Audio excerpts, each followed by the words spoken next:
this world, there are 54 mysterious cards.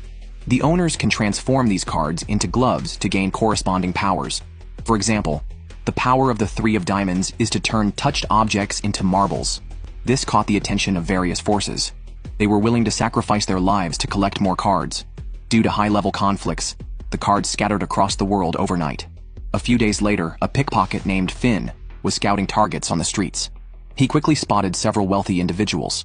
His skilled hands went unnoticed by the victims. However, when he returned home after completing his day's work, he heard bad news. The orphanage that raised him was facing bankruptcy. If it went bankrupt, the children would be homeless. Finn considered it his home and decided to solve the problem himself. But the items he stole were fakes. The dealer didn't even want to name a price and could tell the items were ill-gotten. As the dealer was about to leave, Finn prepared to sell his limited edition clothes. At that moment, the dealer noticed the card in Finn's pocket. If real, it could be worth millions. However, Finn refused to sell it. The dealer doubted the card's authenticity and threw Finn out. Finn had acquired the Two of Spades inadvertently. Although he didn't know how to use it, it always brought him luck. That day, Finn went to the casino to make a big score, but this time he miscalculated. His opponent only needed to clap his hands to win by a slight margin. This made Finn intensely curious about John, the man who kept defeating him, and he kept watching to figure out how he did it. Just then, John, who had just won all of Finn's money, hit the jackpot on a slot machine. His luck caught the attention of the casino staff, who invited him to the VIP room for a drink. Unaware of the danger approaching, John even pulled Finn along to join him. The so-called VIP room was just a dark warehouse. The casino boss suspected John of cheating and demanded to inspect his gloves. As the bodyguard approached him, John clapped his hands together again, causing the bodyguard to trip over his own shoelaces and fall out of a high window. The casino boss quickly ordered another subordinate to capture John. However, the redhead Bobby remained unmoved, pulling out a card and transforming it into a glove. It was then that the casino boss realized Bobby was not one of his men and demanded to see his work ID. Instead, Bobby grabbed the casino boss's arm, turning it instantly into marbles. Others reacted by drawing their guns on Bobby, but predictably, a bodyguard's entire head turned into marbles. Bobby then revealed that John's 10 of Diamonds card, named Unlucky Poker, brought good luck and warded off bad luck. Although it could prevent harm to the holder, it couldn't protect his family. Left with no choice, John reluctantly handed over his card. Just then, a man named Chris appeared at the door with a gun. Clearly, he was also after the cards. Chris fired his gun, but his opponent dodged the bullet with incredible speed. He rushed forward, grabbed Chris's gun, and turned it into marbles. He then reached for Chris's head. However, Chris, also a card holder, activated the power of the Five of Hearts, overpowering Bobby. Suddenly, Bobby pressed his hand on a shelf, turning everything he touched into marbles that shot towards Chris like bullets. Chris had to dodge quickly.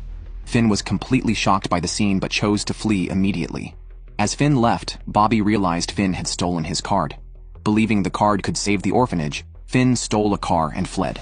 Bobby, ignoring his fight with Chris, chased after Finn, launching marble attacks. When Finn was cornered, Chris caught up and crashed both their cars. After the explosion, all three were badly injured but alive. Chris demanded the stolen card from Finn, but in the next moment, a marble burst Chris's head. Bobby's card power. Witnessing their use of the cards, Finn decided to try as well. He summoned a revolver with the Two of Spades, shattered Bobby's marble attack, and hit him. Despite his head bursting, Chris did not die. There are 52 cards in the world, each granting its holder a unique ability. The man standing before Finn holds the Five of Hearts, symbolizing immortality. Chris advises Finn to willingly hand over his card, warning that failing to do so will lead to unbearable future suffering. Just then, a car speeds up, and green vines stretch out from the window, causing Finn to faint before he can react. When Finn wakes up, his card is already stolen. During his unconsciousness, the butler Bernard thoroughly investigated all his information, not just basic details, but even how many relationships he's had. Before Finn could react, Chris, who had earlier confronted him with a gun, appears in front of him, pulling out the Two of Spades. Finn immediately tries to snatch it, but Chris responds by shoving a gun into Finn's mouth, threatening to shoot if he moves again. Finn quickly retreats to his seat. Bernard's aim is straightforward. He wants Finn to join their organization, Pinochle, and help locate the 52 scattered cards worldwide. Their leader is Julius, the king of the Four Nations. They were ordered by the king to recover the cards to prevent criminals from misusing their powers. They ostensibly run a dealership selling vintage luxury cars. Chris handles sales. The woman Wendy is in charge of security, and VJ manages online sales. Bernard undoubtedly takes care of administrative tasks. What seems like a desk full of magazines actually conceals an array of weapons. However, Finn is not interested in their justice-driven cause. Bernard then uses both persuasion and pressure.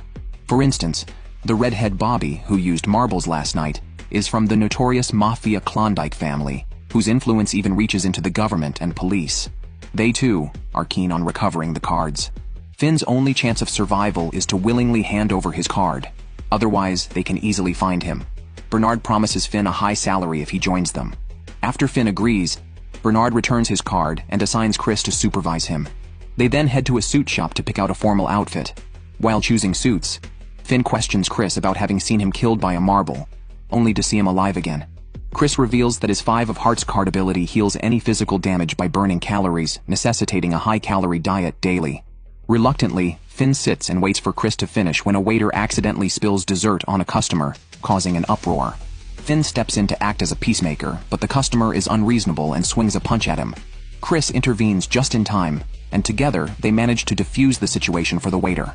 Early the next morning, Chris personally picked up Finn for work. However, Finn discovered an earring and the scent of perfume in the car, clearly belonging to the young girl from the day before. Just then, they received a mission to intercept an armored vehicle.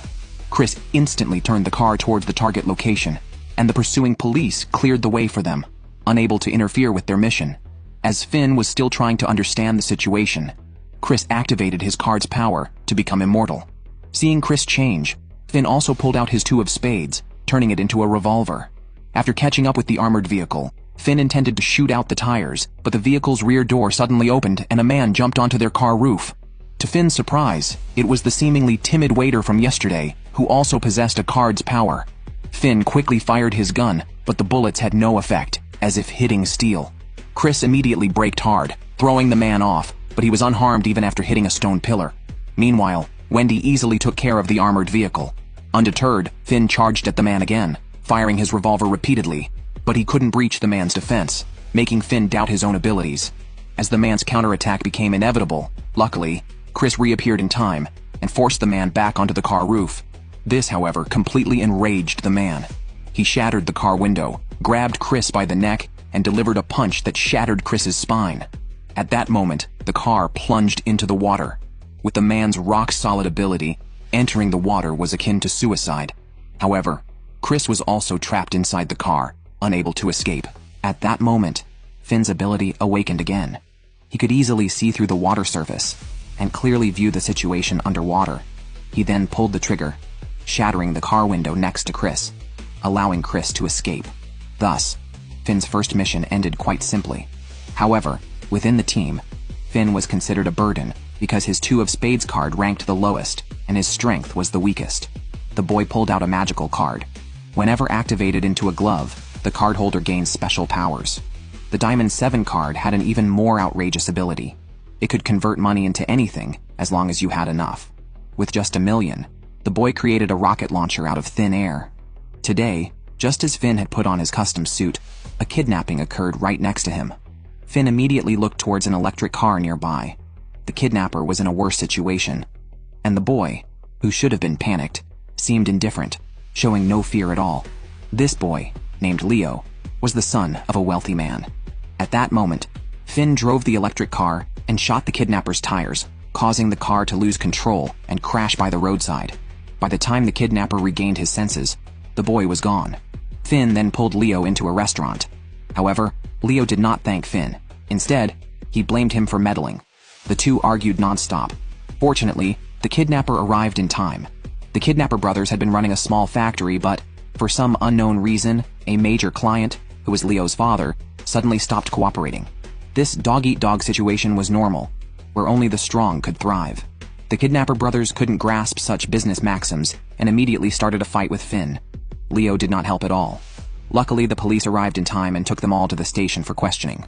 Due to Leo's strong background, he was quickly released, and the police chief was very aware of their identities as special ability holders, a status that could cost them their jobs and lives. Meanwhile, in another cell, the kidnapper brothers were also rescued. After this ordeal, the easygoing Finn quickly became friends with Leo and prepared to take the subway back with him. Just then, the recently escaped kidnapper brothers found them again. Their leader Nyx, also a special ability holder, excels in controlling flames with the Seven of Clubs. She forcibly broke the prison doors and set the police station on fire. With Nyx's power manifesting, the subway instantly turned into a sea of flames. To avoid civilian casualties, Finn and Leo had no choice but to surrender to her. However, such restraints were trivial for Finn. As the kidnapper brothers prepared to torture them for information, Finn no longer hid his strength. He transformed his card into a handgun, successfully restraining the kidnapper brothers. Yet the flame-controlling Nyx remained dominant, and Finn's bullets melted in her flames, proving to be one of the weakest abilities. Finn couldn't find any opportunity to retaliate, and under continuous attack, he quickly reached his limit.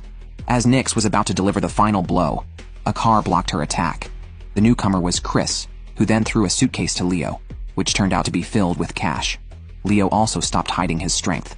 He too was a member of the Pinnacle organization, but his ability was special. He could transform the cash in his hand into equivalent valuable weapons. Although it seemed somewhat frivolous for the wealthy, this ability was tailor-made. Under the power of money, everything, including special ability holders, must yield. Leo successfully secured the Seven of Clubs. What Finn and Chris did not expect was that Leo was actually the owner of a Pinnacle organization franchise, and also the son of the organization's president. This woman has spent her life practicing how to kill with a sword sheath, because once she draws her sword, everyone will pay the price. Even teammates held hostage by enemies desperately distance themselves from her, as she becomes utterly insane once her blade is drawn, transforming from a docile woman into a crazed killer who can easily dispatch criminals with a joke. She possesses the Ace of Spades, a demonic blade. Whenever she draws the sword, her mind is overtaken by love and peace, and she is controlled by her second persona, Love P, who loves to recklessly attack people indiscriminately, making her a terrifying murderer. The only way to stop her is to forcefully take the sword from her hands. Her name is Wendy, and she is a team member with Finn and Chris. However, she often arrives late to work due to frequent drinking, and her relationships with colleagues are just average. On this day, the organization received a new mission, but Wendy was ordered to stay put, which displeased her. At that moment, the front desk phone rang, but the call was filled with gunshots and screams. It turned out that a group of criminals was robbing a bank, and Chris was taken as a hostage. Although he easily took down one criminal, he was shot by another while protecting fleeing hostages. The criminals also took a hostage to escape, but this was all part of Chris's plan to gather intelligence for the operation. Despite knowing the organization fears her power, Wendy insisted on going too, unwilling to rely on anyone else. Meanwhile, Chris successfully caught up with the criminals' vehicle and forced it into a blocked street. Just when the criminals thought they had escaped trouble, countless vines suddenly appeared in front of them, blocking their path. This was the power of the Three of Clubs held by VJ. At the same time, Wendy blocked the criminals' escape route. Empowered by the card's power, Wendy quickly subdued the group of criminals. At that moment, Wendy discovered that the criminals looked just like hostages. Then, the real criminal took advantage of this confusion to ambush VJ. This man, a special agent and holder of the Four of Hearts, had the ability to create 4 autonomous clones. Although these were not a threat to Wendy, dealing with numerous clones was still troublesome. At that time, she drew her demonic blade that sealed powers, and a terrifying murderous intent swept through. Wendy seemed transformed, killing each enemy with a single strike. Finn, receiving news of the situation, was puzzled until Chris explained Wendy's ability. The Ace of Spades takes over the user's mind, turning them into a machine that revels in slaughter. Faced with this overwhelming power, the once arrogant man had no choice but to surrender. Just then, a huge safe fell from the sky and sealed Wendy inside. It turned out that Leo had used his ability to swap for the sturdiest safe. But in the next second, Wendy broke free and charged at Leo, destroying a helicopter with a single slash. What started as a battle against criminals evolved into internal strife. Wendy would not easily give up on her teammates, as they only called on her when needed, and then fearfully distanced themselves. As Wendy was about to strike, Chris arrived and redirected her target. Fortunately, Chris was prepared, and had previously used his card to become immortal. Otherwise, he would surely have been killed by Wendy. This allowed Wendy to attack without restraint, but Chris also took the opportunity to control the demonic blade. By the time Wendy realized, Finn had already launched an attack. A series of bullets knocked the demonic blade away. Wendy declared she would kill Finn the next time she saw him, reflecting the lonely path her father had spoken of. No matter how many friends Wendy had, drawing her sword meant facing solitude, a burden of her chosen role as a card holder. Even after joining the organization, Wendy's life remained unchanged from that of an ordinary office worker, rushing for the bus in panic, falling and missing the last morning bus, and arriving late to face colleagues' teasing. However, after this transformation and awakening, Finn was there to support her, assuring Wendy that whatever happens, they would be by her side because they were a team. In that moment, Wendy felt as if she saw her father. The Ace of Spades was just an ability. Whether she felt lonely depended on her own heart.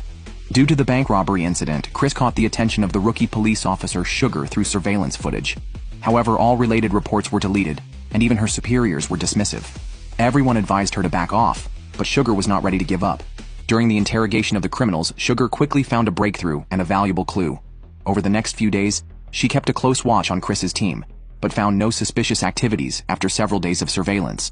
Sugar remained convinced she was correct, so one night she disguised herself as a suspicious person and lured Finn to a secluded spot, then used her police authority to arrest him. Meanwhile, Sugar's boss, Greg, was invited to a dinner party, attended by various celebrities and figures from both the legal and illegal worlds. The main guest was Ban, the leader of the local mafia, the Klondike family. Ban had organized the party suddenly with the purpose of making an example of someone.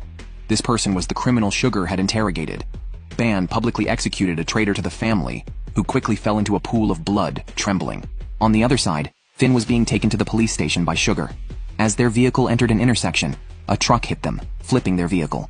Fortunately, both were unharmed. At that moment, the truck floated above them, and they narrowly escaped. Nearby, a figure appeared, also a card holder. Finn immediately used his card to transform it into a handgun, but the bullets he fired were all blocked by the woman, and even his hand was uncontrollable.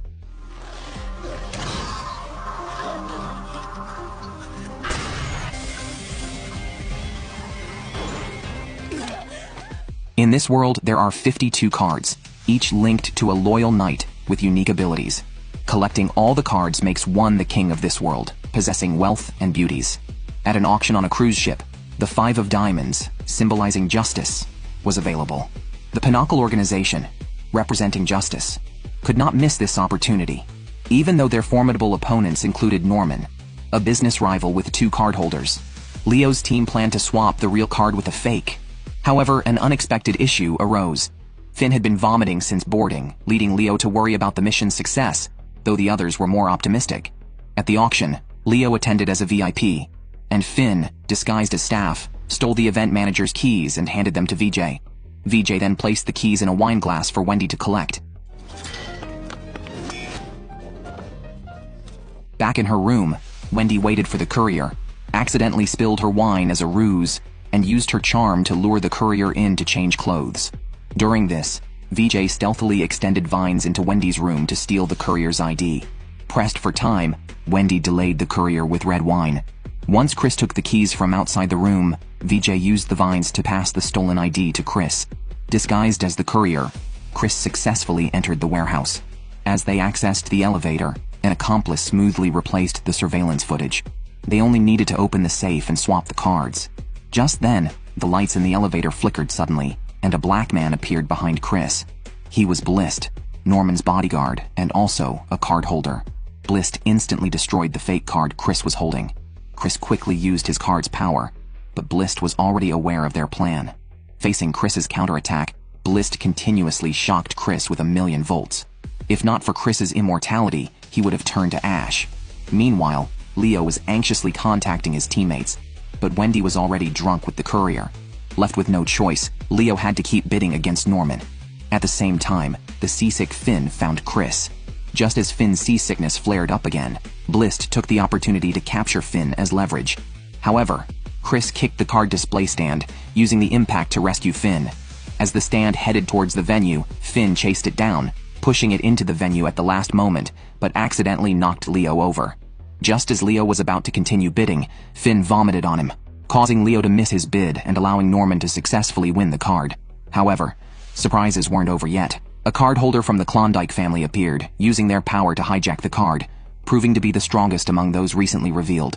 Compared to Norman, who had the card stolen from him, Leo's side seemed relaxed. This auction was never part of their original plan. This woman is deranged. To keep her beloved man by her side forever, she used her special ability to glue his hand to hers, a power derived from a mysterious card. As card retrievers, Finn and Chris targeted the woman. Chris was to distract her while Finn attempted the theft. However, before they could act, the woman quickly approached, grabbed both men's hands, pressed them together, and activated her card's power before swiftly leaving the scene. This left Finn and Chris in an awkward situation. Their hands stuck together, making everyone around assume they were a couple. Even bartenders would serve them one drink with 2 straws, a peak of unintended romance. Without delay, they set off to track down Chelsea. Even when they found her, their joined hands made it inconvenient to move, allowing Chelsea to easily escape. Amid these failures, Chris considered using his immortality to sever their arms. But after trying, their arms healed and stuck together again. With no other options, they resumed their pursuit. After several days running around the city, they still couldn't catch Chelsea. By a stroke of luck, they finally cornered her in an alley. Chelsea didn't want to hand over the card to them. She wanted to keep it for her beloved. Chris tried to persuade her with sweet talk, but Chelsea was not swayed, seeing Chris as a playboy. Just as Chris was about to follow her, Finn held him back, puzzled by Chris's urgency. Chris had to give up for the moment. Unexpectedly for Finn, Chris had a sister who, upon seeing their clasped hands, didn't react with surprise but instead wished them a lifetime together. Finn was about to object, but Chris quickly stopped him, not wanting his sister to worry about the dangers associated with the card. While the 3 of them were out, they unexpectedly ran into Chelsea, who was not willing to play along with Chris's act. To expose Chris, Chelsea decided to join them. Despite Chelsea's attempts to malign, Finn kept smoothing things over. Suddenly, Chris's sister coughed up blood and fainted. Chelsea quickly separated Chris and Finn's joined hands, revealing that Chris's sister had a congenital disease, the same as their late mother. Chris's love for his sister surpassed everything. To prevent Chris from causing trouble in the hospital, Chelsea used her card to glue Chris's hand to hers until his sister's condition stabilized. Only then did she release his hand. The doctor informed Chris that his sister needed to stay long-term in the ICU, though she often sneaked out to be with her brother, her only remaining family. Chris knew his sister's life was limited, but kept the severity of her condition from her, to spare her the fear of death. At that moment, Chelsea realized that sometimes a kind lie is also a form of love. She decided that when she no longer needed the card, she would give it to Chris, bearing the burden of truth and consequences herself. In this world filled with cards, each person with a card possesses unique abilities. However, the man in question has 2 cards. The 3 of diamonds allows him to turn anything he touches into marbles. The effects of the 3 of spades are unknown, but after merging the 2 cards, his body became like a marble, granting him infinite elasticity and the ability to instantly recover even from gunshot wounds. This man is Finn's nemesis, Bobby. Today, Finn returned to the orphanage where he was raised because it was the director's birthday. Finn came specifically to celebrate, and was willing to use his salary to help keep the orphanage running. However, the director was reluctant to accept the money, knowing that Finn's job was dangerous. He preferred Finn to lead a safe life rather than worrying about the orphanage's future. While Finn was celebrating with the orphanage director, an unwelcome visitor arrived, Bobby from the Klondike family. Bobby immediately tried to turn the director's hand into marble. Finn transformed his card into a gun and demanded to know Bobby's intentions. Bobby responded by shooting marbles at Finn, who fired back immediately. The director quickly directed the children to evacuate. Bobby's purpose was straightforward: to kill Finn and take his card. His previous mission had failed, resulting in the loss of a stolen card and injuries inflicted by Finn, which weakened his position within his family. Therefore, he was determined to settle scores with Finn here, and vowed never to lose again to Finn's weakest card, the 2 of spades. Then Bobby planned to burn down the orphanage that Finn cherished. An angry Finn knocked Bobby down, but failed to inflict any serious damage. Watching the flames grow, Finn was reminded of a past memory. At that moment, Finn spotted a child in the hallway. He risked being attacked to lead the child to safety, but was blocked by Bobby. They exchanged fire, but neither was injured. With thick smoke filling the air, Finn had no choice but to take the child to the rooftop. Bobby followed them there. Fortunately, other children downstairs used bed sheets to create a cushion, allowing the child to jump safely from the roof. With no more concerns, Finn faced Bobby's relentless attacks. He fearlessly closed the distance and punched Bobby, sending him flying. But as the smoke cleared, Bobby was holding 2 cards. With a flash of light, he merged the cards together, healing his wounds and revealing a tattoo on his face. Then, he extended his arm and sent Finn flying with a powerful blow, becoming even more arrogant. Finn shot back, but the impacted arm turned into a mass of marbles. In a panic, Finn was caught by Bobby. Finn fired at Bobby's head, but Bobby instantly recovered. It turned out that Bobby had set the fire because he had investigated everything about Finn. Finn's parents had not died in an accident but were murdered in a fire. And now Finn was facing the same fate. As Finn recalled these buried memories, a missile suddenly struck Bobby's body from afar. The incident ended with the explosion. Miraculously surviving, Finn also remembered everything. His parents had not died in a traffic accident, but were killed by a dark night in a fire. In this world, playing cards possess unique abilities. The 5 of clubs grants the power to manipulate rocks, and the Ace of diamonds controls all things. Luckily, Chris's card is extremely powerful. It can heal wounds and even resurrect the dead. Recently, the city center was attacked, causing numerous civilian casualties. The organization believed the attack was linked to a card holder, so they sent a card squad to assist the police with their investigation. Chris suspected the attack was a diversion to distract from the real target, an assassination attempt on a prince attending an event. Sure enough, a strange woman appeared beside the prince and used her powers to kill everyone in the car. By the time Chris arrived, only 2 suspects remained, but they managed to escape. As official card collectors, the Pinnacle organization received an urgent notice to go on full alert. Crimes committed by card holders are beyond ordinary human handling, and the king ordered the organization to collect all cards swiftly to prevent further chaos. Consequently, an emergency meeting was called. Vijay and Wendy were paired up, Leo went solo, and Chris was teamed with Finn. This grouping was decided because, since the orphanage incident, Finn had been locking himself in his room all day. Despite this, Chris remained very patient. Meanwhile, a cardholder from the Klondike family unexpectedly received a letter revealing the movements of Finn and others. As a result, Chris and Finn were intercepted by enemies as soon as they boarded the train. Jasper, a man who can manipulate metal, threatened to kill all the passengers unless they handed over their cards. His partner had already placed a huge rock on the tracks ahead of the train. However, Jasper's lack of intelligence was evident as Chris quickly threw him into a panic with just a few words, reminding him that he too would die if the train exploded upon crashing. As time passed, Jasper became increasingly agitated, and soon had the entire train car in shambles. Finn tried to use his card, but Jasper transformed metal into a giant axe. Just as Finn seemed trapped, Chris kicked him out of the train, sending him plunging into the water below the bridge. Meanwhile, the control room activated the emergency brakes, but the train's speed barely decreased. Fearing death, Jasper used his powers to lift the tracks, creating a slope that finally stopped the train. Just as Chris was about to act, a chain suddenly restrained him, making him a prisoner of the Klondike family. On the other hand, Finn, who fell into the water, not only survived but was also rescued by a woman. This woman is like a female version of Nagato, not only using Deva Path but even Chibaku Tensei. Such are the powers gained from possessing a card. Finn and Chris are responsible for retrieving such cards. However, after boarding the train, they were attacked by card holders from the hostile Klondike family. Finn fell into a river, and Chris was taken prisoner. When Finn awoke, he found himself before a woman, Aya, who was his target for this mission. Unfortunately, Finn's card had already been taken by her. Aya meant no harm, as she was once a member of the same organization. She joined as a beautiful young girl and enjoyed playing the hero, righting wrongs with the Jack of Clubs. Her effectiveness ended when her first teammate was sacrificed. The organization, devoid of compassion, immediately sent Aya on another mission. Collecting cards was their only concern. Aya did not resist, but this became the catalyst for her departure from the organization. The breaking point for Aya came soon after, due to an incident sparked by a retaliatory attack. Tyler's child, another teammate, was targeted. The only way to save the child was to use the card's power, but the organization strictly prohibited personal use of cards. Tyler knelt, pleading for an exception, but the leadership told him to face reality and ordered Aya to retrieve Tyler's card. Disillusioned once again by the organization's ruthlessness, Aya watched as the leader drew a gun to kill Tyler's child. At that moment, the leader was suddenly pinned against the wall, and Aya urged Tyler to act quickly. Thus, the child was saved, but Tyler died from the strain of wielding 4 cards. After that, Aya left the organization and secluded herself in the mountains. The child saved was Chris, mysteriously linked to the organization all along. At this moment, Chris was enduring severe torture from Jasper, who was demanding the 5 of Hearts.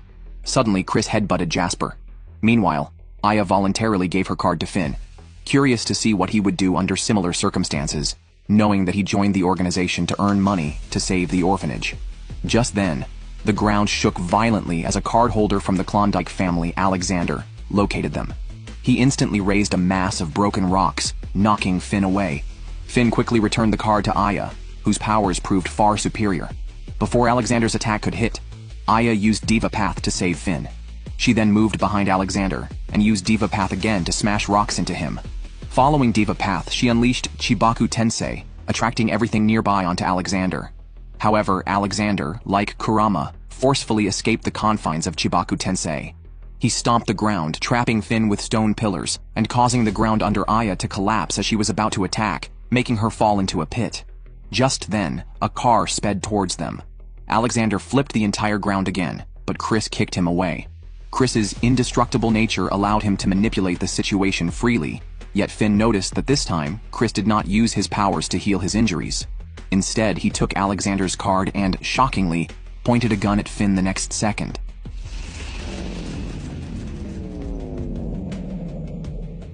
In this world, every person with a card has unique abilities, but no one can escape the power of love. Faced with Chelsea's questioning, Chris said nothing and simply kissed her. Chelsea slapped him, but Chris was only interested in the package she delivered. 3 cards of the same rank.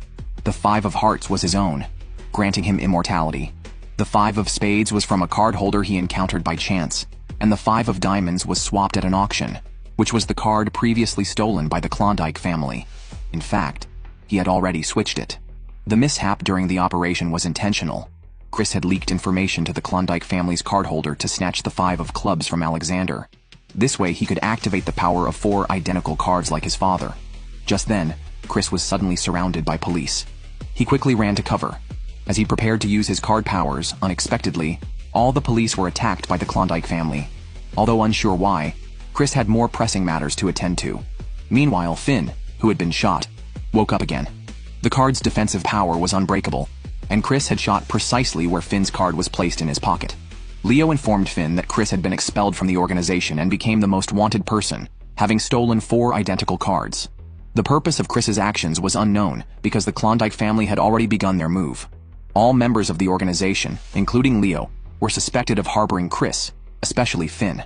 Even his card was forcibly confiscated, and a new card holder, Owen, was assigned to kill Chris. Just then, the orphanage director approached Finn. Chris had given all his savings to the director to help rebuild the orphanage. Seeing this, Finn couldn't help but smile. Chris was still the kind-hearted playboy he always was. Suddenly, Finn thought of Chris's sister and remembered what Aya had said about the card's power to resurrect the dead. Finn immediately rushed out. At the same time, the Klondike family was launching a full-scale attack. Ordinary guards were no match for the family, and the organization's powers were needed to fight back. Meanwhile, when Finn reached the hospital, Chris's sister was nowhere to be found, only a note left on the bed. Finn dialed the number on the note, and just as Chris had predicted, Finn was the one to find a clue. Despite Finn warning Chris about the side effects of using 4 cards, Chris was determined to save his sister. After all, she was his only remaining family and his last chance. This is the most exhilarating ending in the anime. The weakest card holder breaks the seal, pushing the card's capabilities to their limit and hitting a target miles away with precision. Leo uses billions in cash to magically create a golden bridge, while the unhinged Wendy goes all out, battling enemies throughout the city. Meanwhile, all organization members are inside the palace, blocking an attack from the Klondike family, unable to attend to Chris's situation. Surrounded by money, Leo continuously converts it into equivalent weapons to fight but remains worried about Chris and Finn. His father, a higher-up, monitors everything, insisting that the king's safety must be prioritized. On the other side, as Finn is about to leave, he opens the door only to be knocked out by organization members. This scene is coincidentally witnessed by police officer Sugar, who, under the guise of her duty, rescues Finn. Unexpectedly, Finn was feigning unconsciousness and steals Sugar's car. While organization members continue shooting at Finn, Sugar steals her car keys back. Elsewhere, Chris is being interrogated by the police and is about to use his card to resist when suddenly, a tremor occurs. The police restraining Chris are defeated by Ban, the leader of the Klondike family. His motive is simple. He does not want cards to become the exclusive property of a tyrant. Without time to ponder Ban's intentions, Chris is solely focused on reviving his sister. Finn quickly deduces Chris's likely destination, their previously visited Ferris wheel. At this moment, Bernard suddenly appears on the screen. He had planted a listening device on Finn while he was unconscious. Just then, the woman from the Klondike family appeared again. With a mere wave of her hand, Finn's car was sent flying. Fortunately, Finn was unharmed. As the enemy prepared for a second attack, Chelsea helped Finn escape the attack range. Chelsea was injured while saving Finn, leaving her to place her hopes on him. Bernard, who learned of Chris's location, chose not to report to the organization but quietly informed Leo instead. Leo immediately sought his father's permission to search for Chris if the palace enemies were cleared. However, his father's response was disheartening. Their only target was the cards. Angered, Leo used all the cash around him to create numerous anti-tank cannons. Not only the enemies, but even the palace was nearly destroyed. When Leo pushed open the door he was protecting, he found neither his father nor the king there. He instantly ordered Vijay and Wendy to evacuate and search for Chris. Chris was at the location Finn had guessed. Meanwhile, Finn was still unable to shake off the woman's pursuit. Wendy, who had arrived, blocked the attack and had already drawn her demonic blade. A car stopped in front of Finn. It was Bernard. Perhaps only the frenzied Wendy had a chance to fight this enemy. The battle between the two women was devastating.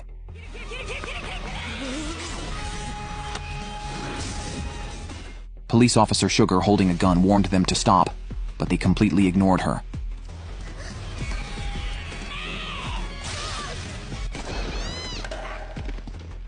Suddenly, a dazzling light emanated from the Ferris wheel. Finn understood that Chris had activated the power of 4 cards. Given the situation, there was no stopping Chris. Just then, Leo successfully met up with Finn and used all the money in the entire train car to create a road made of gold, demonstrating just how powerful money could be. However, due to the limited amount of cash, they ultimately failed to reach the Ferris wheel, where Chris was located. Bernard returned the 2 of spades to Finn, who was now the only one who could stop Chris.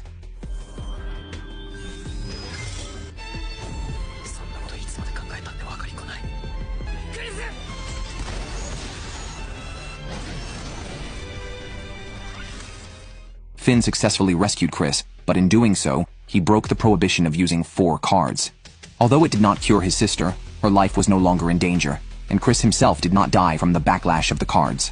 The Klondike family returned to silence. As for handling Chris, the organization expelled both Finn and Chris. However, during Chris's hospital stay, Finn was the first to return to the organization, and Chris became Finn's subordinate.